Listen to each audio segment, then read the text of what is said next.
Bienvenue dans 5 minutes au musée Rolin. Aujourd'hui, nous allons découvrir comment on soigne la folie sous l'Ancien Régime. Dans ce tableau du XVIIe siècle, on remarque tout d'abord en haut une curieuse inscription qui nous renseigne. Le médecin guérissant Fantasie, purgeant aussi par drogue la folie. La scène se passe dans le cabinet d'un médecin, à la fois pharmacien et alchimiste. Le décor de la pièce est celui d'une officine du XVIIe siècle. Un énorme mortier qui sert à réduire les drogues en poudre, une sorte de brasero et une grosse poire rappellent les compétences multiples du soignant. Le mur du fond est occupé par des étagères sur lesquelles sont rangés des pots contenant des médicaments. Un praticien et son aide délivrent deux hommes de leur maladie de bien curieuses manières. Sur la gauche, l'apothicaire verse lui-même, à l'aide d'un entonnoir, le purgatif miracle dans la bouche d'un malade assis sur une chaise d'aisance. Des personnages sortant par les voies naturelles ne viendront plus encombrer le malade de mauvaises pensées. Sur le flacon est écrit « Sagesse ». À droite, un aide apothicaire introduit dans un four un malade dont les visions s'envolent par la cheminée. On remarque à travers la fumée qui s'échappe du four les objets des pensées néfastes à la santé du patient.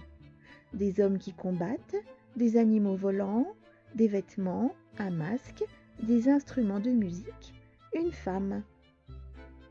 La représentation d'un four renvoie à l'alchimie qui était la cible de moquerie des moralistes, des poètes et des artistes.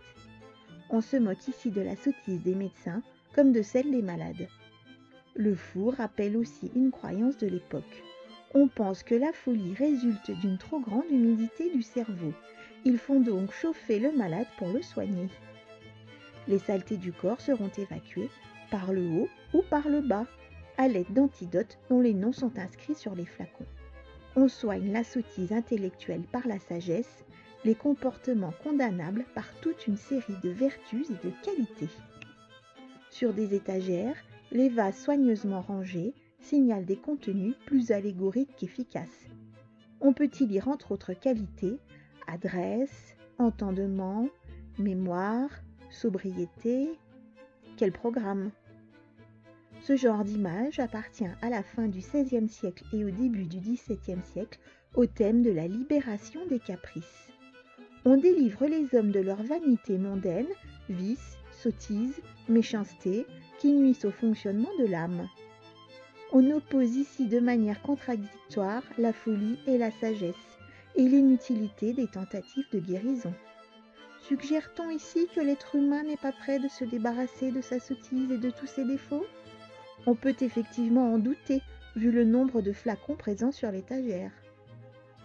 Cette curieuse et étrange peinture du XVIIe siècle accueillit les clients d'une pharmacie authunoise au numéro 20 de la Grande Rue Chauchien jusqu'à la fin du XIXe siècle.